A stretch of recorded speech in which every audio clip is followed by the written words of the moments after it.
Oakland, California sure does have a homeless problem. Driving around town, there's homeless encampments all over the place. They're on the sides of the roads and dirt lots. There's long stretches of them on sidewalks. Some are in tents, some are in RVs, some are actual encampments with makeshift structures where hundreds of people gather into communities. It's estimated there's about 5,000 homeless individuals throughout the city of Oakland, but nobody really knows the exact answer.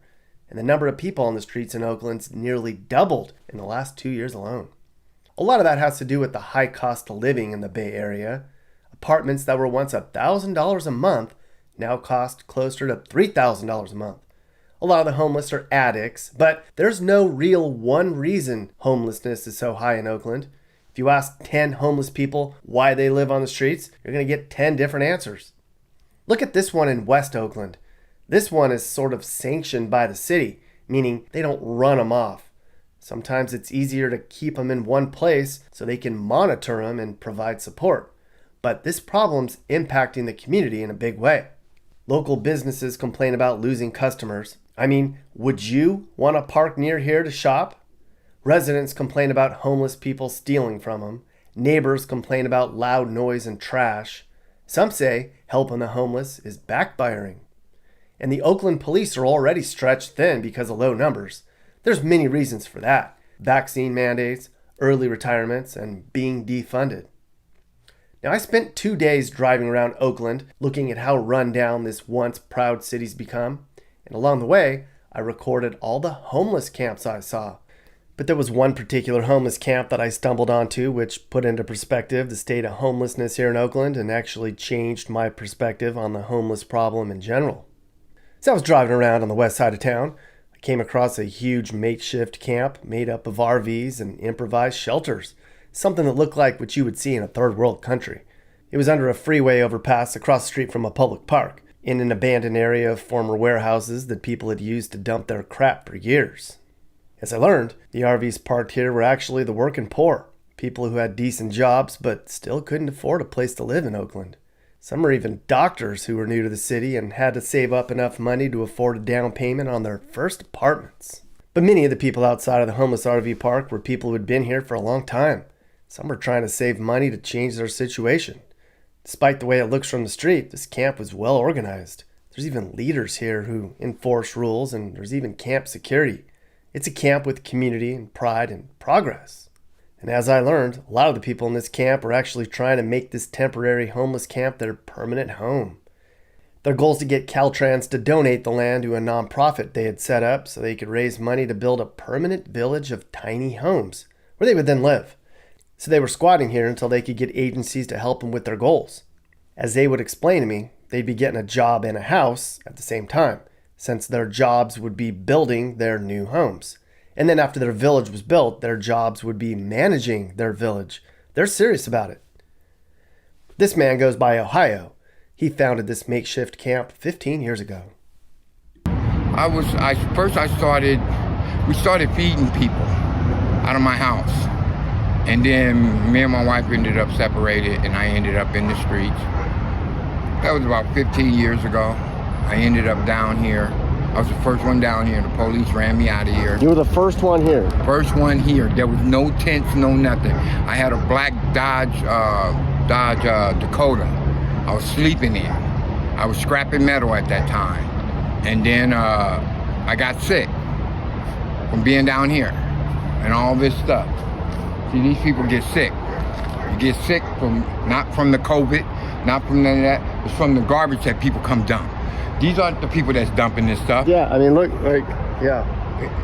You can tell. These aren't the people that's dumping this stuff. No. Cars are coming in here, trucks are coming here, loads coming here, and dumping stuff here. And so the rat problem that we have are from people that are dumping. So I had a tent down here for a long time. And then just about a couple of months ago, they moved me into my apartment. How long were you here? I was here about 15 years. 15 years? Yeah. Living in a Dakota? Yeah. And you finally... A tent and a Dakota. And you finally got out of here after 15 years. Yeah. How did you get out of here? Huh? How did you get out of here? Focus. I'm not a man. I could live on the street. I could survive on the street, but I don't belong on the street. None of us belong on the street. A lot of these people on the street are productive members of society. doctors, lawyers, dentists, secretaries, construction workers, electricians, plumbers, mechanics. All these people here have a trade, and they've been pushed out by these .comers, by how Oakland has took the rent control and put it on stable. So now the people that, because they're unstable, these guys come in here, they build these places, and now a studio costs $3,000. A studio? Come on, who pays $3,000 for a studio? A studio costs $3,000, so that's what happens when you get pushed out and there's no rent control. And Berkeley has rent control, but we don't. So what did you saved up money and were able to get a cheap place? Is that how you got? Or No, the there's city programs. Project Dignity and BACS is a good program to hang with. And these programs will help you get out of here. As long as you stay focused, as long as you stay on their backs, they're gonna help you get out of here. And I stayed on them, and I stayed on them. I didn't want to survive, and I didn't want to live here. I didn't want to die here. I didn't want to die on the streets. That's what I didn't want to do. And so I stayed on their backs. Project Dignity got me into a program called Safer Ground. Safer Ground put me in a Days Inn out there in East Oakland. I stayed out there for like 4 months. Then my housing came through. BACS helped me with housing and get into the program. I got into a BACS program, then they helped me get into Abode, then Abode placed me into a place. These programs work if you know how to get into the system. So given how much did you have to pay to get a place? Did the city pay for everything and you just... The city basically paid for my first, last, and deposit, and I pay rent every month. And the rent's cheaper than it would be if you... Yeah. What's the rent cost? My rent is $276 a month. And who pays for the rest of that? I guess housing does. Like the city of Oakland or something like that? Housing authority or Okay. something like that. How long do you get to live cheap like that? As long as I pay my rent, and as long as I renew my lease, and as long as I do what they expect me to do. There's hundreds of people here. Why don't they? Because they're still building places for these people. Yeah, but you're not in a new. You're like in a Days Inn. Are you in a new place? I'm in a new apartment. Like an affordable, like the new I unit. have a 1-bedroom, the Arroyo apartment, the Aurora apartment. Like brand new. The city built brand for new. this problem. No, no. The city didn't build it. A company came from out of state and built 4 complexes. So that the homeless people have a place to transition to. Now we just don't have enough cheap places for all these people, though. There's thousands. We do, but we don't. There's a system. I'm gonna say this one more time. Where there's a problem, there's a solution. There's a solution to every problem. Just like when you go fishing. If that line breaks, there's a solution to that line breaking. You attach it to another line, and once you attach it to another line, you throw it out there and catch the fish. It's the same with the whole homelessness. You attach it to another line and fish and catch them and send them somewhere else. It's a solution to this problem. We just don't use that solution. There's a big solution. Oakland gets too much money for the homelessness for it not to be for these people. Man, all these vacant buildings, open up a shelter, open up mini shelters. Like right here. Yeah, you got all this stuff out here, you got all these buildings, you got all these lands, you got all this abandoned stuff, and you talking about there's a solution. Oakland has too much money for it not to be a solution. There's a big solution. I got a big solution for this problem. You can help people, you can get them medical, you can get them back to the workforce, you can do all that through these programs that they got. Mm-hmm. It's no way that these people should be homeless. So a lot of people say homeless people, they're addicts. They made decisions that they need to, if you want to create a situation where you can live like that, then you deserve to live like that. You made that choice. Like, I don't know. Is that not true? That's all bullshit. You tell those people that think that 90% of these people are using dope, using drugs, that's a lie. Or like you did, and then that's how they became homeless was addictions. No.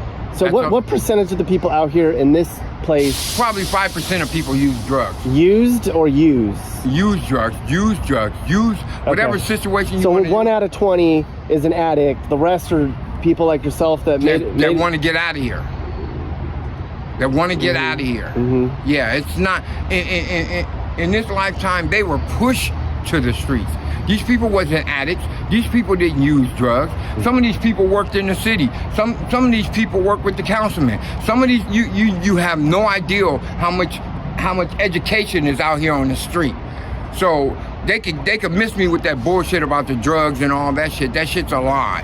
All that shit's a lie. Don't believe the hype. It's not true.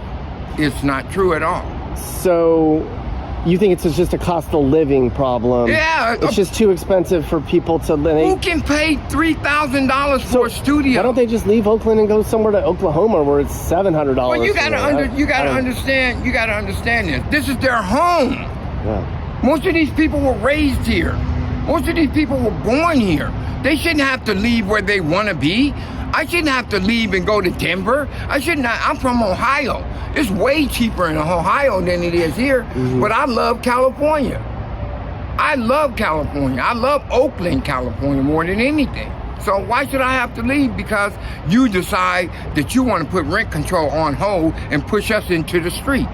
It's not fair. Are they going to ever fix it? Or it seems They're like going to have to fix it. But it seems like it's getting worse. With the cost of living is not going down. I mean, I just want to say something. To all you rich people that have money, we're the poor people that need to make you rich. So you really need to do something about us that are out here in the streets, because without us, you don't get no money. You're going to go bankrupt because you don't have that poor person working into your warehouses and creating that money for you. So you better really think about we all need each other and start doing this thing the right way, because without the poor people, you can't survive. And that's reality, and that's common sense.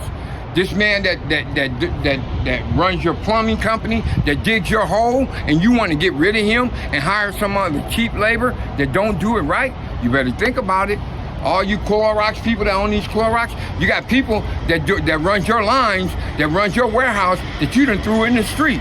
All you people that own these cereal companies, you got people that need to work Costco's, you got people that need to run those forklifts, it's millions of jobs that you need these people to do, but you push them in the street, and now you're talking about there's no work, there's no people to fill the jobs. They're right here in front of you. These people are right here in front of you. Do you think all these hundreds of people here would go to work if there were if they had a place to go to work and live? To. Yeah. But they can't. They're not going to go to work living here, is what you're saying. They can't. Yeah, right. Who's going to hire a person that can't bathe every day? Yeah. So a lot of these people haven't showered. Their nutrition is not right. They're not bathing every day. It's all that shit is real. It's real in this life. If you think it ain't real, come live down here for a week and see what is real. It's real. Do you know, is there anybody that lives here now that I could go in and sit down with them and talk to them? Is that... Go down there and talk to Moose. Moose? Go ask for Moose. Ohio's going to take us to meet Moose, who lives in a shed, and we might be able to go into his shed and see what's going on. Oh, this must be Moose. Inside the camp, as you can imagine, it smells really bad. They have problems with rats and mud and everything else you'd think they'd struggle with. Some of these shelters in here are like little forts with rooms made of pallets and sheets and tarps. Some have living rooms and dining rooms and bedrooms. I have to admit, the kid in me would have thought they were cool forts when I was younger. Lots of the people who live here came out to talk to me when they realized I wasn't there to gawk or sneer at them. To be honest, they were just glad somebody would listen to their story. I have a seat on something that's dry. Yeah, man. Sit.